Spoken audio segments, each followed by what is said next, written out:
हरिद्वार सिर्फ गंगा और घाटों का शहर नहीं है। यहाँ जंगलों के बीच शांति और प्रकृति की गोद में एक ऐसा शक्तिपीठ है जहाँ माँ स्वयं विराजमान मानी जाती हैं। राजाजी टाइगर रिजर्व की चीला रेंज में स्थित माँ विंध्यवासिनी मंदिर एक ऐसा पवित्र स्थान है जिसका संबंध प्राचीन पौराणिक कथाओं से जुड़ा हुआ है। कहा जाता है कि द्वापर युग में कंस वध की भविष्यवाणी के बाद देवी दुर्गा ने इस विंध्य क्षेत्र को अपना वास बनाया और तभी से यह स्थान शक्ति, आस्था और विश्वास का केंद्र बन गया। आखिरकार इतना इंतज़ार करने के बाद हमारा प्रोग्राम फाइनली बन ही गया माँ विंध्यवासिनी के दिव्य दर्शन करने का। ऋषिकेश से लौटते हुए हम लोग आ गए थे माँ विंध्यवासिनी के मंदिर के लिए रास्ते पर, और ये जो चेक पोस्ट आपने देखा था, इससे चेक पोस्ट से आपको लेफ्ट में लेना है। ये मंदिर आपकी चीला रेंज हरिद्वार में पड़ता है। जैसे ही आप चीला रेंज में प्रवेश करते हैं, शहर का शोर पीछे छूट जाता है और शुरू होती है एक शांत, रहस्यमयी और रोमांचक यात्रा। चारों ओर घना जंगल, ऊंचे पेड़, पक्षियों की आवाज़ें और रास्ते में दिखते हिरन और सांभर डियर। इस रास्ते में आपको काफ़ी जानवर मिल सकते हैं।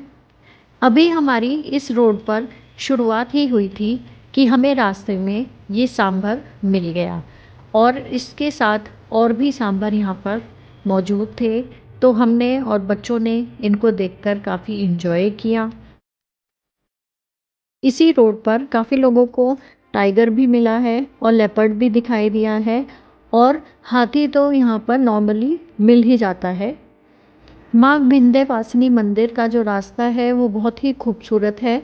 रास्ते में बरसाती नदियाँ भी मिलती हैं, पहाड़ मिलते हैं, और पूरा ये जंगल एरिया भी है और पथरीला रास्ता भी है। तो मतलब सब चीज़ आपको यहाँ पर देखने को मिलती है। मंदिर से अगर आप थोड़ा सा और आगे जाएंगे तो वहाँ पर आपको रिज़ॉर्ट्स भी मिलते हैं स्टे करने के लिए। उसमें से एक फेमस जो यूट्यूबर हैं विवेक अवस्थी, उनका भी यहाँ पर एक रिज़ॉर्ट बना हुआ है जंगली रिज़ॉर्ट के नाम से, और वो हमें बाय चांस रास्ते में भी मिल गए थे। तो उनसे मिलकर हमें बहुत ही खुशी हुई, और वो बहुत ही नॉलेज देते हैं जंगल्स के बारे में, वाइल्ड लाइफ के बारे में। तो उनसे मिलकर तो काफ़ी अच्छा लगा हमें। पूरे रास्ते हम काफ़ी देखते हुए चल रहे थे कि शायद हमें यहाँ पर और भी कोई वाइल्ड लाइफ देखने को मिले, कोई यहाँ पर जानवर मिल जाए। बट हाँ, बस ये था हमें कि यहाँ पर हाथी ना मिले क्योंकि जो टस्कर हाथी होता है वो बहुत ही खतरनाक होता है। तो इसलिए हम यही सोच रहे थे कि बस हाथी ना मिले, बाकी हमें सब चीज़ देखने के लिए मिल जाए। और जैसा कि मैंने आपको बताया था कि रास्ते में ऐसी नदियाँ जो आती हैं ना, ये छोटी छोटी सी है, हर जगह पैच मिलते हैं आपको। मंदिर तक ये लगभग ये थे 3 से 4 पैच आते हैं ये पानी के यहाँ पर, तो जो कि बहुत ही अच्छे लगते हैं। और ये अब आगे जाके थोड़ा सा और ये जंगल एरिया स्टार्ट हो जाता है, और यहीं पर ही बताते हैं कि टाइगर यहाँ पर मोस्टली देखा गया है। जैसे जैसे आप मंदिर की तरफ बढ़ते जाते हैं ना, तो आपको पूरा रास्ता बिल्कुल अलग अलग पैच दिखाई देते हैं। कहीं पर बिल्कुल पथरीला रास्ता दिखेगा आपको, कहीं पर पेड़ दिखेंगे, और कहीं बिल्कुल एकदम पूरा खुला मैदान दिखता है। और फाइनली हम पहुंच गए थे माँ विंध्यवासिनी मंदिर के पास, और यहाँ पर भी एक नदी बनी हुई थी, तो हमने अपनी कार पहले ही पार्क कर दी थी क्योंकि ये वाला जो पानी वाला जो एरिया था ना, ये काफ़ी गहरा था। रास्ते में बहती नदी मानो गंगा माँ की ही एक धारा हो, जो हर भक्त के मन को शांत कर देती है। यहाँ रुककर लगता है कि प्रकृति भी माँ के चरणों में नतमस्तक है। बेटा नहीं।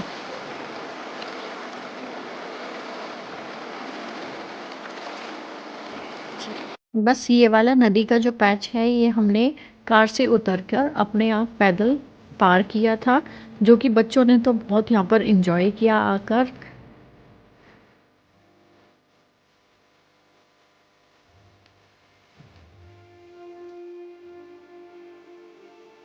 यहाँ मंदिर के पास ही आपको पार्किंग भी मिलती है और यहाँ पर नीचे ढाबा जैसे रेस्टोरेंट टाइप होता है ना, वो भी यहाँ पर बना हुआ है।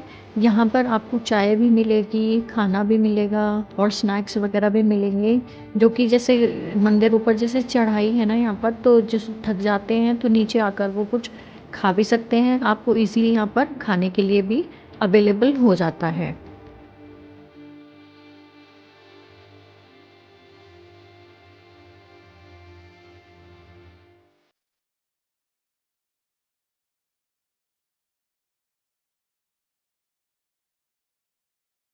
और यहीं पर आपको प्रसाद भी मिल जाता है। अगर आपको मंदिर जाना है ऊपर और प्रसाद भी चढ़ाना है तो यहाँ प्रसाद भी मिलता है। और ये रहा ढाबा, यहाँ पर बैठने का भी मतलब स्पेस दी हुई है और आप इजीली बैठ के खा सकते हैं यहाँ पर। अब हम चलने लगे हैं यहाँ मंदिर में दर्शन करने के लिए। और ये जो आप देख रहे हैं ना, यहाँ मंदिर थोड़ा सा ऊंचा है, मतलब एक पहाड़ी पर बना हुआ है, तो यहाँ से हमें चढ़ के जाना है। सीढ़ियाँ तो नहीं कह सकते इसको, स्लाइड टाइप बना हुआ है, उसमें छोटी छोटी सी सीढ़ियाँ हैं। ये जो स्टार्टिंग में दिख रही है ना आपको, ये तो सीढ़ी है छोटी छोटी। ऐसे ही आपको 3 से 4 पैच मिलेंगे ऐसे चढ़ने के लिए। तो ये जो रास्ता है ऐसा नहीं है आपको कि बहुत टफ लगेगा, तो क्योंकि बहुत छोटी छोटी हैं, पतली पतली सीढ़ियाँ हैं, तो ईजिली आप चढ़ सकते हैं इस पर।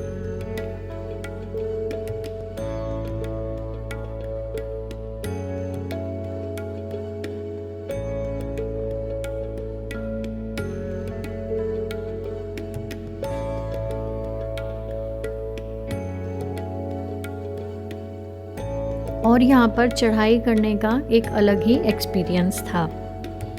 जितना आप रास्ते को एंजॉय करते हुए चढ़ेंगे उतना ही आपको अच्छा लगेगा।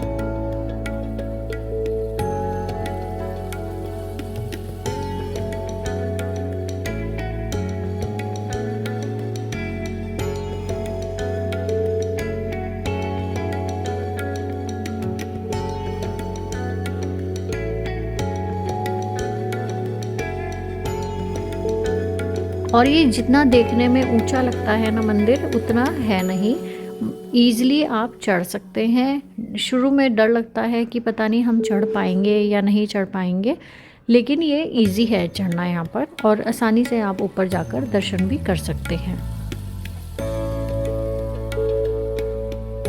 और हम फिर पहुँच गए ऊपर दर्शन करने के लिए माँ विंध्यवासिनी मंदिर। और यहाँ से आप ये जो नज़ारा देखेंगे ना, तो बहुत ही खूबसूरत लगता है।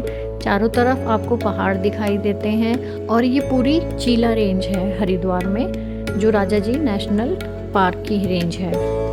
और जैसे ही हम ऊपर मंदिर पर पहुँचे, यहाँ पर बताया जा रहा है, जो सामने दिख रहा है ना आपको जगह, यहाँ पर बताया हुआ है कि नॉर्मली यहाँ पर टाइग्रेस दिखती ही है और काफ़ी लोगों को दिखी है यहाँ पर, क्योंकि ये जो पहाड़ है ना, ये सारे ये इंटरकनेक्टेड हैं सब अपने आप में।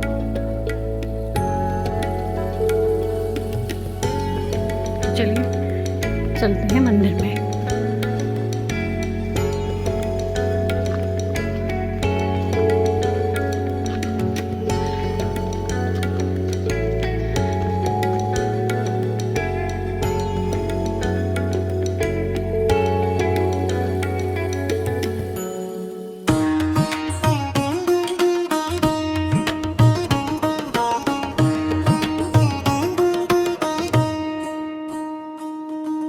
और जैसे ही आप मंदिर पहुंच जाते हैं तो व्यू यहाँ का कुछ ऐसा दिखाई देता है।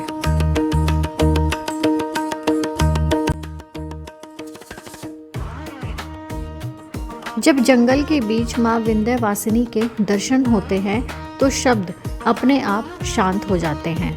मान्यता है कि यहाँ सच्चे मन से किए गए दर्शन हर भक्त की मनोकामना पूरी करते हैं। शायद यही वजह है कि जो एक बार यहाँ आता है वो सिर्फ दर्शन नहीं करता, वो एक अनुभव लेकर लौटता है। इस मंदिर को मिर्ज़ापुर स्थित मुख्य विंध्यवासिनी धाम का ही एक स्वरूप माना जाता है, जहाँ माँ को स्वयंभू रूप में पूजा जाता है। यहाँ की चट्टानों में माँ की उपस्थिति को स्वतः प्रकट माना जाता है। कहा जाता है कि यहाँ ब्रह्मलीन हरिद्वारी दास जी महाराज ने इसी पर्वत की गुफा में कई वर्षों तक तपस्या की थी और मंदिर का जीर्णोद्धार कराया।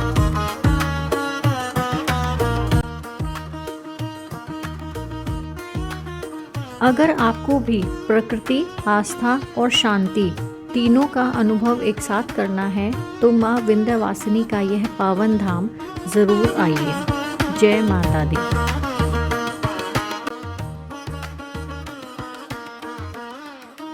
बस हमने माँ के दर्शन किए और कुछ देर हम यहाँ पर रुके थे, क्योंकि जो शांति यहाँ पर थी ना, वो सुकून और शांति और कहीं भी हमें मिली नहीं। तो इसलिए हम थोड़ी देर यहाँ का जो अनुभव है उसको एक्सपीरियंस करना चाह रहे थे। और टाइग्रेस भी आती है यहाँ पर, क्योंकि ये जो पहाड़ है ना, ये लगे हुए हैं। ये वाले जो पहाड़ है ना, ये पूरी रेंज है ये चीला वाली, और यहाँ से ये आकर टाइग्रेस यहाँ पर कई बार मतलब यहाँ पर दिखी है।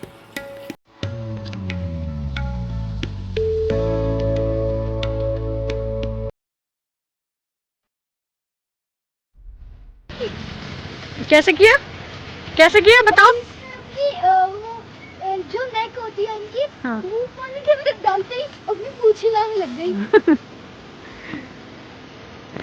क्यूट लग रही है ना। हटो पीछे हो थोड़ा सा।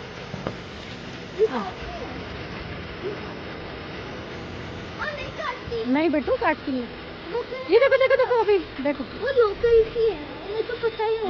माँ के दर्शन के बाद तो कुछ खाना बनता है, तो बस फिर हम नीचे उतरे और हमने यहाँ पर चाय ऑर्डर कर दी थी अदरक वाली, और ये बच्चों ने अपने कुछ स्नैक्स मंगाए हुए थे। हमने बस यहाँ पर बैठ के आधा घंटा थोड़ा रिलैक्स किया।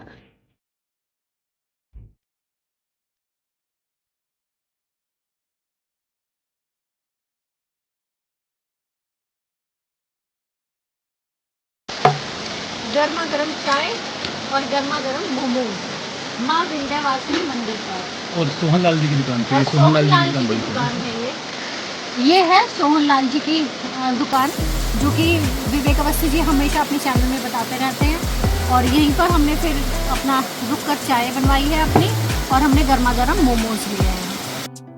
लौटते वक्त हमें टाइगर तो नहीं, बट हाँ यहाँ हमें वाइल्ड बोर ज़रूर मिले थे देखने के लिए। ये एक वाइल्ड बोर थी और इसके साथ दो छोटे छोटे से इसके बच्चे दिखे थे। तो हमें तो काफ़ी मज़ा आया, हमने बहुत इन्जॉय किया रास्ते को भी, और माँ के दर्शन करने के बाद जो फीलिंग्स आई हैं, जो वाइब्स आई हैं, वो बिल्कुल अलग ही थी। तो मैं आपको भी सजेस्ट करूँगी कि आप भी अपने बच्चों को लेकर यहाँ पर ज़रूर जाइए और अच्छे से दर्शन करके आइए। जय माता दी।